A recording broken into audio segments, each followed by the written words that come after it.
ஆண்டவர் இயேசு சிலுவையில் பேசின 4வது வார்த்தை. இதற்கு முன்பாக 3 வார்த்தைகளை அவர் பேசினார். இதற்கு பின்பாக 3 வார்த்தைகளை பேசினார். இந்த 4ஆம் வார்த்தை தான் வேதனையின் உச்சக்கட்டத்தில் பேசின வார்த்தை. இதை மத்தேயு 27ஆம் அதிகாரம் 46லும் மார்க்கு 15:34லும் நாம் வாசிக்கலாம். இயேசு சிலுவையில் வேதனையின் உச்சத்தில் சொன்ன வார்த்தை இது. அவர் சங்கீதம் 22:1 நமக்கு நினைவுபடுத்துகிறார். சரி, அவர் இந்த வார்த்தையை நம்பிக்கையற்று சொல்லவில்லை. அவர் கதறிய அந்த வேதனை தான் அவர் நமக்கு கொடுத்த விலை. அப்படி நாம் நரகத்தில் கூச்சல் போடக்கூடாது என்பதற்காக அவர் கொடுத்த விலை கிரயம்தான் இந்த வேதனையின் உச்சம்.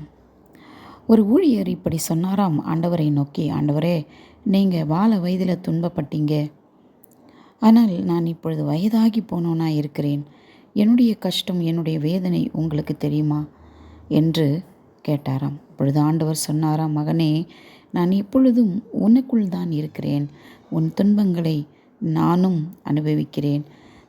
உன் துன்பங்கள் என்னதென்று எனக்கு தெரியும் என்று சொன்னாராம். கிறிஸ்தவர்களை துன்பப்படுத்தின சவுலை பற்றி நாம் அறிந்திருக்கிறோம். சபைகளிலே ஜனங்களை அடித்து கொடுமைப்படுத்தி கொலை செய்கிற அந்த சவுலை ஒரு நாள் ஆண்டவர் சந்திக்கிறார். சவுலே, சவுலே, ஏன் நீ என்னை துன்பப்படுத்துகிறாய்? நீ துன்பப்படுத்துகிற இயேசு நானே என்று சொன்னாராம். இயேசு என்றைக்கு சவுலுக்கு முன்பாக நின்றார், என்றைக்கு சவுல் இயேசுவை துன்பப்படுத்தினார். அவர் என்ன சொல்லுகிறார்? இந்த சபையில் என் பிள்ளைகளை நீ துன்பப்படுத்தினால் அது என்னையே துன்பப்படுத்தினதுக்கு சமம். ஆகவே சபை உடலாய் இருக்கிறது, அதன் சரீரம் கிறிஸ்துவாய் இயேசுவாய் இருக்கிறார். அவர் நம்மை விட்டு விலகவில்லை, அவர் நம்மை கண்காணித்து கொண்டே இருக்கிறார். எனக்கு நியாயம் சொல்ல யாருமில்லை என்று நீங்கள் நினைத்து வேதனைப்படாதீர்கள். அந்த வார்த்தை எவ்வளவு சக்தி வாய்ந்த வார்த்தை. சவுலை மனம் திரும்ப பண்ணிற்று. சவுல் திகைத்து போனார். மற்றவர்களை அடித்தால் என்னை நீ அடித்தாய் என்று சொல்லுகிறவர் எப்படிப்பட்ட தெய்வமாய் இருப்பார் என்று அவன் திகைத்து போனான். அவன் மனம் திரும்பினான். ஆம், ஆகவே நம்மை அவர் கண்மணி போல காக்கிறார் என்பது சகரியா 2:8 நாம் பார்க்க முடியும். பிரியமானவர்களே, உங்களை அவர் உங்கள் கஷ்டங்களை, உங்கள் கண்ணீரை அறியாமல் இருப்பாரா? கட்டாயம் அறிவார். உங்களுக்கு நிச்சயம் அவர் விடுதலைகளை தருவார். சரி, அவர் ஏன் என்னை கைவிட்டீர் என்று ஏன் கேட்டார்? அவர் படுகிற வேதனையை பார்க்கக்கூடாதபடி பிதா தன் முகத்தை ஒரு தருணம் அவர் மறைத்து கொண்டாராம். காரணம், உலக பாவத்தின் மொத்தத்தையும் அவர் சுமந்திருந்தார். அவர் படும் வேதனைகள் பார்க்க முடியாததாக இருந்தது. நாம் நம்முடைய குழந்தைகளுக்கு ஊசிகளை செலுத்தும் போது, தடுப்பூசி போடும் பொழுது பெற்றோர்கள் என்ன செய்வார்கள்? அந்த புறமாய் திரும்பிக் கொள்வார்கள். என்ன சொன்னால், அந்த குழந்தை அந்த ஊசியை குத்தும்போது அது தவிக்கிற, அந்த படுகிற அந்த வேதனை, அந்த அழுகையை அவர்களால் பார்க்க முடியாது. ஆகவே அவர்கள் திரும்பிக் கொள்வாராம். அதுபோலத்தான் பிதாவாகிய தேவன் தன் குமாரன் படும் பாடுகளை பார்க்க சகிக்காமல் அவர் திரும்பிக் கொண்டார்.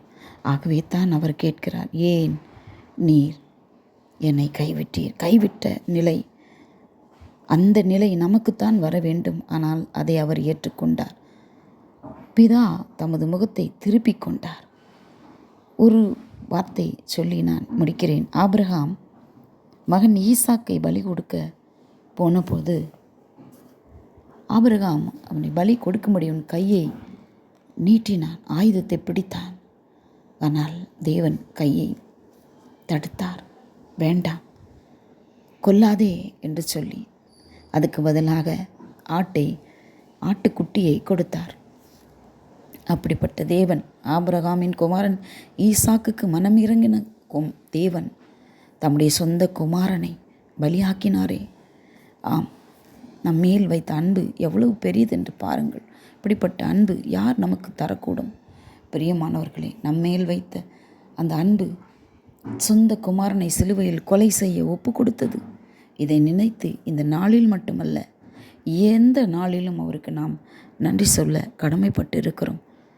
குமாரனை நமக்காக கைவிட்டார், நம்மை அவர் கைவிட மனமில்லாமல். ஆம், அவரை துதியுங்கள். அவர் உங்களை நேசிக்கிறார்.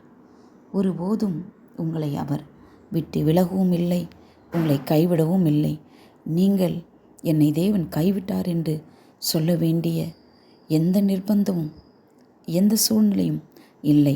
ஏனென்று சொன்னால் நாம் தாம் ஆலயம், நமக்குள்ளே ஆவியானவராய் அவர் வாசம் பண்ணுகிறார்.